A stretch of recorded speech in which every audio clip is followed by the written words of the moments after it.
ನಮಸ್ಕಾರ ನನ್ನ ಎಲ್ಲ ಪ್ರೀತಿಯ ತೆರಿಗೆದಾರರಿಗೆ ಹಾಗೂ ಸ್ನೇಹಿತರಿಗೆ.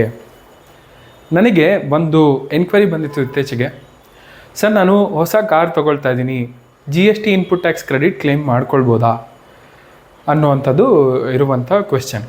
ನಾನು ಏನು ಬಿಸ್ನೆಸ್ ಮಾಡ್ತಾಯಿದ್ದೀರಾ ನೀವು ಅಂತ ಕೇಳಿದೆ. So he is retailer, provision store ಇಟ್ಕೊಂಡಿದ್ದಾರೆ. ಸೊ ಈಗ ಹೊಸ ಕಾರ್ ತೊಗೊಳ್ತಾ ಇದ್ದೀನಿ, ಇನ್ಪುಟ್ ಟ್ಯಾಕ್ಸ್ ಕ್ರೆಡಿಟ್ ಕ್ಲೇಮ್ ಮಾಡಿಕೊಂಡು ಏನು ಸೇಲ್ಸ್ ಆಗುತ್ತೆ ಪ್ರಾವಿಷನ್ ಸ್ಟೋರಲ್ಲಿ, ಸೊ ಆ ಲಯಬಿಲಿಟಿ ಜೊತೆಯಲ್ಲಿ ಈ ಪರ್ಚೇಸ್ ಮಾಡ್ತಾರಲ್ಲ ಕಾರಲ್ಲಿ ಸಿಗುವಂಥ GST ಇನ್ಪುಟ್ ಟ್ಯಾಕ್ಸ್ ಕ್ರೆಡಿಟನ್ನು ಕ್ಲೇಮ್ ಮಾಡ್ಕೊಳ್ಬೋದಾ ಅನ್ನುವಂಥದ್ದು ಇರುವಂಥ ಕ್ವೆಶ್ಚನ್. ಇದು ಇವರೊಬ್ಬರೇ ಕೇಳ್ತಿರೋ ಕ್ವೆಶ್ಚನ್ ಅಲ್ಲ.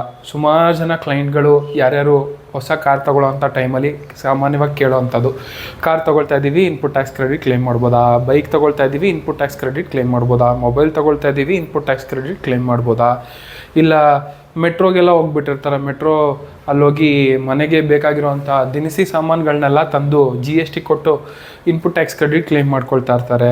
ಸೊ ಈ ಥರದ್ದು ಒಂದಷ್ಟು ನಾನು ನೋಡಿರೋವಂಥದ್ದು. ಕೆಲವೊಂದು ಕೇಸ್ಗಳಲ್ಲಿ ಈಗ ಬ್ಯೂಟಿ ಪಾರ್ಲರ್ಗೆಲ್ಲ ಹೋಗಿರ್ತಾರೆ, ಅಲ್ಲೂ ಕೂಡ GST ಕೊಟ್ಟಿರ್ತಾರೆ, ಹೋಟೆಲ್ಗೆ ಹೋದರೆ GST ಕೊಟ್ಟಿರ್ತಾರೆ, ಮತ್ತು ಲೈಫ್ ಇನ್ಶೂರೆನ್ಸ್ ಕಟ್ತಾರೆ GST ಕೊಟ್ಟಿರ್ತಾರೆ, ಜನರಲ್ ಇನ್ಶೂರೆನ್ಸ್ ಮಾಡಿದರೆ GST ನಂಬರ್ ಕೊಟ್ಟಿರ್ತಾರೆ.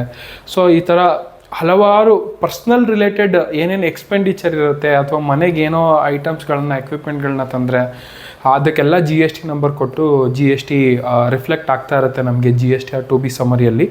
ಸೊ ನಾವು ಇದನ್ನು ಕ್ಲೈಂಟ್ಗೂ ಕೂಡ ಇದನ್ನು ಅಪ್ಡೇಟ್ ಮಾಡ್ತೀವಿ. ಲೈಕ್ ಯಾವುದೆಲ್ಲ GST input tax credit claim ಮಾಡ್ಕೊಳ್ಬೋದು, ಯಾವುದೆಲ್ಲ ಕ್ಲೇಮ್ ಮಾಡಬಾರ್ದು ಅನ್ನೋಂಥದ್ದು ಪ್ರತಿ ರಿಟರ್ನ್ ಫೈಲ್ ಮಾಡೋದಕ್ಕೆ ಮೊದಲು ನಾವು ಚೆಕ್ ಮಾಡಿ ಹೇಳ್ತೀವಿ. ಅದ್ರ ಮೇಲೆ ಕ್ಲೈಂಟ್ ಏನಾದರೂ ಇಲ್ಲ ಕ್ಲೇಮ್ ಮಾಡಿಬಿಡಿ, ಮುಂದೆ ನೋಟಿಸ್ ಬಂದರೆ ನೋಡ್ಕೊಳ್ಳೋಣ ಅಂತ ಏನಾದರೂ ಅಂದರೆ ನಾವು ಅವರ ಡೈರೆಕ್ಷನ್ ಪ್ರಕಾರ ಕ್ಲೇಮ್ ಮಾಡ್ಕೊಂಡಿರ್ತೀವಿ.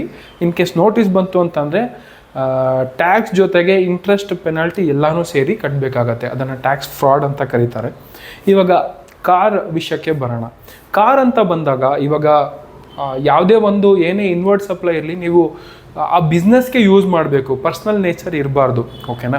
ಸೊ ಇವಾಗ ಅಲ್ಲೂ ಕೂಡ ಆರ್ಗ್ಯೂ ಮಾಡೋರು ಇದ್ದಾರೆ. ನೋಡಿ, ನಾವು ಕಾರ್ ತೊಗೊಳ್ತಾ ಇದ್ದೀವಿ, ಕಾರ್ನ ನಾನು ಬಿಸ್ನೆಸ್ ಯೂಸಿಗೆ ಮಾತ್ರನೇ ಯೂಸ್ ಮಾಡ್ತೀನಿ, ನಾನು ಪರ್ಸ್ನಲ್ ಯೂಸ್ಗೆ ಯೂಸ್ ಮಾಡೋದೇ ಇಲ್ಲ. ಆಫೀಸ್ಗೆ ಹೋಗ್ತೀನಿ, ಆಫೀಸಲ್ಲಿ ಏನೇನು ಕೆಲಸ ಇರುತ್ತೆ ಅದನ್ನೆಲ್ಲ ಮುಗಿಸ್ಕೊಳ್ತೀನಿ, ದೆನ್ ಮನೆಗೆ ಬರ್ತೀನಿ ಅಷ್ಟೇ, ನಾನು ಪರ್ಸ್ನಲ್ ಯೂಸ್ ಮಾಡೋದೇ ಇಲ್ಲ ಅಂತ ಕೂಡ ಆರ್ಗ್ಯೂ ಮಾಡೋವಂಥ ಕ್ಲೈಂಟ್ಸ್ ಕೆಲವೊಬ್ರು ಇರ್ತಾರೆ. ಸೊ ಇಲ್ಲಿ ಸೆಕ್ಷನ್ 17(5) ಕ್ಲಿಯರ್ ಆಗಿ ಕೊಟ್ಬಿಟ್ಟಿದ್ದಾರೆ. ಸೊ ಕಾರ್ ತೊಗೊಳ್ತಾ ಇದ್ದೀರಾ ಅಂತ ಅಂದರೆ ನೀವು ಫರ್ದರ್ ಸಪ್ಲೈ ಮಾಡೋವಂಥ ಬಿಸ್ನೆಸ್ ಇದ್ದರೆ, ನೀವು ಕಾರ್ ತೊಗೊಳ್ತೀರಾ, ಕಾರ್ನೇ ಸೇಲ್ ಮಾಡೋವಂಥ ಬಿಸ್ನೆಸ್ ಇದ್ದರೆ ನೀವು ಇನ್ಪುಟ್ ಟ್ಯಾಕ್ಸ್ ಕ್ರೆಡಿಟನ್ನು ಕ್ಲೇಮ್ ಮಾಡ್ಬೋದು. ಈ ಕಾರ್ನೇ ಸೇಲ್ ಮಾಡೋ ಬಿಸ್ನೆಸ್ ಇಲ್ಲದೆ ಬೇರೆ ಯಾವುದೇ ಥರ ಸರ್ವಿಸ್ ಇರ್ಬೋದು, ಬಿಸ್ನೆಸ್ ಇರ್ಬೋದು, ಅಂಥ ಟೈಮಲ್ಲಿ ನೀವು ಕಾರ್ ತೊಗೊಳ್ತಾ ಇದ್ದೀರಾ ಅಂತಂದರೆ ನಿಮಗೆ ಕಾರ್ ಪರ್ಚೇಸ್ ಮಾಡೋದ್ರ ಜೊತೆಗೆ ಇನ್ಪುಟ್ ಟ್ಯಾಕ್ಸ್ ಕ್ರೆಡಿಟ್ ಸಿಗೋದಿಲ್ಲ. ಏನಾಗುತ್ತೆ, ಬ್ಯಾಲೆನ್ಸ್ ಶೀಟಲ್ಲಿ ಫಿಕ್ಸ್ಡ್ ಅಸೆಟ್ ಆಗಿ ಕ್ಯಾಪಿಟಲೈಸ್ ಆಗುತ್ತೆ. ನೀವು ಡೆಪ್ರಿಸಿಯೇಷನ್ ಎಕ್ಸ್ಪೆನ್ಸಸ್ಸನ್ನು ಬೇಕಾದರೆ ಕ್ಲೇಮ್ ಮಾಡ್ಬೋದು. GST ಎಕ್ಸ್ಪೆನ್ಸಸ್ಸನ್ನು ನೀವು GST ಇನ್ಪುಟ್ ಟ್ಯಾಕ್ಸ್ ಕ್ರೆಡಿಟನ್ನು ನೀವು ಕ್ಲೇಮ್ ಮಾಡೋಕ್ಕಾಗಲ್ಲ GST ಲಯಬಿಲಿಟಿ ಜೊತೆಲಿ. ಸೊ ಇಲ್ಲಿ ಕಾರ್ ಪರ್ಚೇಸ್ ಮಾಡುವಾಗಲೇ ನಿಮಗೆ ಇನ್ಪುಟ್ ಟ್ಯಾಕ್ಸ್ ಕ್ರೆಡಿಟ್ ಸಿಗ್ತಾ ಇಲ್ಲ ಅಂತ ಅಂದರೆ, ಇನ್ನು ಕಾರ್ಗೆ ಸರ್ವಿಸ್ ಮಾಡಿಸ್ತಾರಲ್ಲ ಮಂತ್ಲಿನೋ 6 ಮಂತ್ಸೋ ಅಥವಾ ಬೇರೆ ರೆಗ್ಯುಲರ್ ವೇರ್ ಆ್ಯಂಡ್ ಟೇರ್ ಇರುತ್ತೆ, ಆ ಮೇಂಟೆನೆನ್ಸ್ ಎಲ್ಲ ಮಾಡ್ಕೊಳ್ಬೇಕಾದ್ರೆ GST ನಂಬರ್ ಕೊಟ್ಟು ಈ ಎಕ್ಸ್ಪೆಂಡಿಚರ್ ಮೇಲೆ ಇನ್ಪುಟ್ ಟ್ಯಾಕ್ಸ್ ಕ್ರೆಡಿಟ್ ಕ್ಲೇಮ್ ಮಾಡ್ಬೋದು ಅಂದರೆ ಖಂಡಿತವಾಗಿ ಇಲ್ಲ. ನೀವು ಕಾರ್ ಬೈ ಮಾಡುವಾಗಲೇ ಕೊಡದೇ ಇರೋರು ಆ ಕಾರ್ ರಿಲೇಟೆಡ್ ಏನೇ ಎಕ್ಸ್ಪೆಂಡಿಚರ್ ಬರಲಿ ಅದು ಕೂಡ GST ಇನ್ಪುಟ್ ಟ್ಯಾಕ್ಸ್ ಕ್ರೆಡಿಟ್ ಸಿಗಲ್ಲ. ಹಾಗೆ ಕೆಲವೊಂದು ಬೇರೆ ಇನ್ವರ್ಟ್ ಸಪ್ಲೈ ಅಂತ ನೋಡೋಕೆ ಹೋದರೆ ಪರ್ಸ್ನಲ್ ನೇಚರ್ ಯಾವುದೇ ಇರ್ಬೋದು, ನಿಮಗೆ ಗೊತ್ತಾಗುತ್ತೆ ಬಿಸ್ನೆಸ್ಗೆ ಏನು ಯೂಸ್ ಮಾಡ್ತಾ ಇದ್ದೀವಿ, ಎಸೆನ್ಷಿಯಲಾಗಿ ಏನೇನು ಯೂಸ್ ಮಾಡ್ಬೋದು. ಪರ್ಸ್ನಲ್ ನೇಚರ್ ಯಾವುದೆಲ್ಲ ಇರುತ್ತೆ ಅದಕ್ಕೆಲ್ಲ ಯಾವುದಕ್ಕೂ ಇನ್ಪುಟ್ ಟ್ಯಾಕ್ಸ್ ಕ್ರೆಡಿಟ್ ಸಿಗಲ್ಲ. ಹಾಗೆ ನಾನು ಸ್ಟಾರ್ಟಿಂಗಲ್ಲಿ ಹೇಳ್ದಾಗೆ ಎಲ್ಲೋ ಗ್ರಾಸರೀಸ್ ತರಕ್ಕೆ ಹೋಗುವಂಥ ಟೈಮಲ್ಲೆಲ್ಲ GST ಕೊಡಬೇಡಿ. ಹೋಟೆಲ್ಗೆ ಹೋಗ್ತಾ ಇದ್ದೀರಾ ಅಂತಂದರೆ GST ಕೊಡಬೇಡಿ, GST ನಂಬರನ್ನು ಕೊಡಬೇಡಿ. ಇನ್ ಕೇಸ್ ಏನಾದ್ರು GST ಇನ್ಪುಟ್ ಟ್ಯಾಕ್ಸ್ ಕ್ರೆಡಿಟ್ ನಿಮ್ಮ GST ಪೋರ್ಟಲಲ್ಲಿ ರಿಫ್ಲೆಕ್ಟ್ ಆಗ್ತಿದೆ ಅಂತಂದರೆ ಅದನ್ನು ರಿವರ್ಸ್ ಮಾಡಬೇಕಾಗುತ್ತೆ, ಅದು ಬ್ಲಾಕ್ ಕ್ರೆಡಿಟ್ ಆಗಿಬಿಡುತ್ತೆ. Input tax credit in case ಏನಾದರೂ ಕ್ಲೇಮ್ ಮಾಡ್ತಾ ಇದ್ದೀರಾ ಅಂತಂದರೆ, ಏನೋ ಸಣ್ಣ ಪುಟ್ಟ ಅಮೌಂಟ್ ಇತ್ತು, 100 ರೂಪೀಸ್ 200 ರೂಪೀಸ್ ಅಂದರೆ ನಡೆದೋಗುತ್ತೆ, ರಿಕವರಿಗೇನು ಬರೋಲ್ಲ. ಇನ್ ಕೇಸ್ ಏನಾದರೂ ಕಾರೆಲ್ಲ ಬೈ ಮಾಡ್ತಾ ಇದ್ದೀರಾ, ಕನ್ಸಿಡ್ರೇಬಲಿ ಹ್ಯೂಜ್ ಇನ್ಪುಟ್ ಟ್ಯಾಕ್ಸ್ ಇದೆ ಅನ್ನೋವಂಥ ಟೈಮಲ್ಲಿ ಖಂಡಿತ ನೋಟಿಸ್ ಬಂದೇ ಬರುತ್ತೆ. ಒಂದು ಸ್ವಲ್ಪ ಲೇಟ್ ಆಗ್ಬೋದು. ಅಂಥ ಟೈಮಲ್ಲಿ ನಿಮಗೆ ಟ್ಯಾಕ್ಸ್ ಜೊತೆಲಿ ಇಂಟ್ರೆಸ್ಟ್ ಮತ್ತು ಪೆನಾಲ್ಟಿ ಎಲ್ಲನೂ ಹಾಕ್ಬಿಡ್ತಾರೆ. ಸೊ ಆವಾಗ ಈ ಥರ ಅಡ್ವರ್ಸ್ ಕಾನ್ಸಿಕ್ವೆನ್ಸಸ್ಗಳನ್ನು ಫೇಸ್ ಮಾಡೋದ್ರ ಬದಲು ಸೊ ನಿಮ್ಮ ಪ್ರೊಫೆಷ್ನಲ್ಗಳು ಏನು ಹೇಳ್ತಾರೆ, ಸಿ ಎಗಳು ಏನು ಅಡ್ವೈಸ್ ಮಾಡ್ತಾರೆ ಅದನ್ನು ಕೇಳಿ ಕಾರ್ ಮೇಲೆ ಇನ್ಪುಟ್ ಟ್ಯಾಕ್ಸ್ ಕ್ರೆಡಿಟ್ ಯಾವುದೇ ಕಾರಣಕ್ಕೂ ತೊಗೋಬೇಡಿ.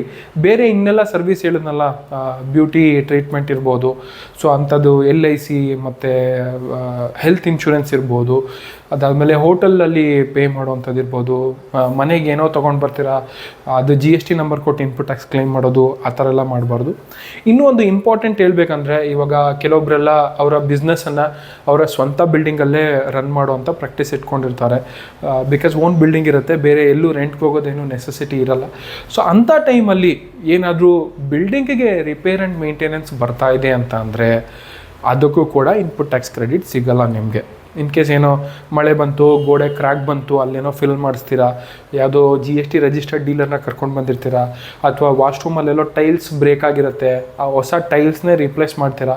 ಸೊ ಈ ಥರ ಬಿಲ್ಡಿಂಗಿಗೆ ಫಿಕ್ಸ್ ಮಾಡುವಂಥದ್ದು, ಫಿಕ್ಸ್ಡ್ ಆಗಿರುತ್ತಲ್ಲ, ನಾನ್ ರಿಮೂವೇಬಲ್ ಅಸೆಟ್ಸ್ ಏನೇನಿರುತ್ತೆ ಅದಕ್ಕೆ ರಿಪೇರ್ಸ್, ಮೇಂಟೆನೆನ್ಸ್ ಅಥವಾ ಹೊಸದಾಗಿ ಇನ್ಸ್ಟಾಲ್ ಮಾಡೋದಿರ್ಬೋದು, ಇವಕ್ಕೆಲ್ಲ ಯಾವುದಕ್ಕೂ ನಿಮಗೆ ಇನ್ಪುಟ್ ಟ್ಯಾಕ್ಸ್ ಕ್ರೆಡಿಟ್ ಸಿಗಲ್ಲ. ಇನ್ ಕೇಸ್ ಮ್ಯಾನುಫ್ಯಾಕ್ಚರಿಂಗ್ ಯೂನಿಟ್ ಇದೆ, ಪ್ಲ್ಯಾಂಟ್ ಆ್ಯಂಡ್ ಮೆಷಿನರಿ ಇದೆ ಅಂತಂದರೆ ಅಂಥ ಟೈಮಲ್ಲಿ ಪ್ಲ್ಯಾಂಟ್ ರಿಲೇಟೆಡ್ ಏನೇ ರಿಪೇರ್ಸ್ ಇದ್ದರೂ ಕೂಡ ಅವಾಗ ಇನ್ಪುಟ್ ಟ್ಯಾಕ್ಸ್ ಕ್ರೆಡಿಟ್ ಕ್ಲೈಮ್ ಮಾಡ್ಕೊಳ್ಬೋದು. ನಾನ್ ಮ್ಯಾನುಫ್ಯಾಕ್ಚರಿಂಗ್ ಯೂನಿಟ್ ಯಾವುದಾದಿರುತ್ತೆ, ರೀಟೇಲರ್ ಇರ್ಬೋದು, ಹೋಲ್ಸೇಲರ್ ಇರ್ಬೋದು, ಅಥವಾ ಗೋಡೌನ್ ಇಟ್ಕೊಂಡಿರ್ಬೋದು, ಅಂಥ ಕೇಸ್ಗಳಲ್ಲೆಲ್ಲ ಇನ್ಪುಟ್ ಟ್ಯಾಕ್ಸ್ ಕ್ರೆಡಿಟ್ ಕ್ಲೈಮ್ ಮಾಡ್ಕೊಳ್ಳೋಕ್ಕಾಗಲ್ಲ. ಸೊ ನಾನು ಇವಾಗ ಹೇಳಿರುವಂಥ ಒಂದಷ್ಟು ಪಾಯಿಂಟ್ಗಳು ಕನ್ಕ್ಲೂಸಿವ್ ಅಲ್ಲ, ಎಲ್ಲ ಪಾಯಿಂಟ್ಸು ಕವರ್ ಮಾಡಿದ್ದೀನಿ ಅಂತಲ್ಲ, ಕೆಲವೊಂದಷ್ಟು ಎಕ್ಸಾಂಪಲ್ಗಳನ್ನು ತೊಗೊಂಡು ನಿಮ್ಮ ಅಂಡರ್ಸ್ಟ್ಯಾಂಡಿಂಗಿಗೆ ಅಂತ ಹೇಳಿದ್ದೀನಿ.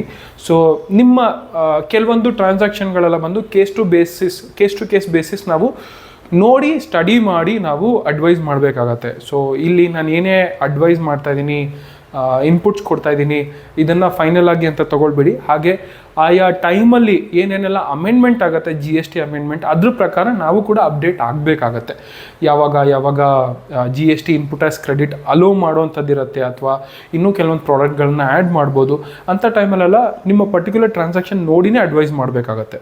ಸೊ ಇಂಥ ಟೈಮಲ್ಲಿ ನೀವು ನಿಮ್ಮ ಅಡ್ವೈಸ್ನ ತೊಗೊಂಡು ಪ್ರೊಸೀಡ್ ಮಾಡೋದು ಒಳ್ಳೆಯದಿರುತ್ತೆ. ಹಾಗೆ ಈ ವಿಷಯಕ್ಕೆ ಸಂಬಂಧಪಟ್ಟಂತೆ ಯಾರಿಗೆಲ್ಲ ಏನಾದರೂ ಕ್ವೆಶ್ಚನ್ ಕೇಳಬೇಕು ಅಂತಿದ್ರೆ ನೀವು ನನಗೆ ಕಮೆಂಟಲ್ಲಿ ಮೆನ್ಷನ್ ಮಾಡ್ಬೋದು. ನಿಮ್ಮ ಕ್ವೆಶ್ಚನ್ ಕಾನ್ಫಿಡೆನ್ಷಿಯಲ್ ಆಗಿದೆ ಅಂತಂದರೆ ನೀವು ನನಗೆ ವಾಟ್ಸಪ್ ಮೆಸೇಜ್ ಕೂಡ ಡ್ರಾಪ್ ಮಾಡ್ಬೋದು. ನನ್ನ ನಂಬರ್ ಡಿಸ್ಕ್ರಿಪ್ಷನಲ್ಲಿದೆ ಅಂತ ಹೇಳ್ತಾ, ಹಾಗೆ ಯಾರಿಗೆಲ್ಲ ಈ ವಿಡಿಯೋ ಇಷ್ಟ ಆಯಿತು ಪ್ಲೀಸ್ ಲೈಕ್ ಮಾಡಿ, ಕಮೆಂಟ್ ಮಾಡಿ, ಶೇರ್ ಮಾಡಿ, ಹಾಗೆ ಬೆಲ್ ಐಕಾನ್ ಪ್ರೆಸ್ ಮಾಡೋದನ್ನು ಮರಿಬೇಡಿ. ಯಾಕಂದರೆ ನಾನು ಮಾಡೋವಂಥ ಎಲ್ಲ ಹೊಸ ವಿಡಿಯೋಗಳ ನೋಟಿಫಿಕೇಷನ್ ತಕ್ಷಣ ನಿಮಗೆ ಬರುತ್ತೆ ಅಂತ ಹೇಳ್ತಾ ಈ ವಿಡಿಯೋನ ಮುಗಿಸ್ತಾ ಇದ್ದೀನಿ. ನಮ್ಮ ಕರ್ನಾಟಕ, ನಮ್ಮ ಕನ್ನಡ, ನಮ್ಮ ಹೆಮ್ಮೆ. ಜೈ ಹಿಂದ್, ಜೈ ಕರ್ನಾಟಕ. ನಮಸ್ಕಾರಗಳು.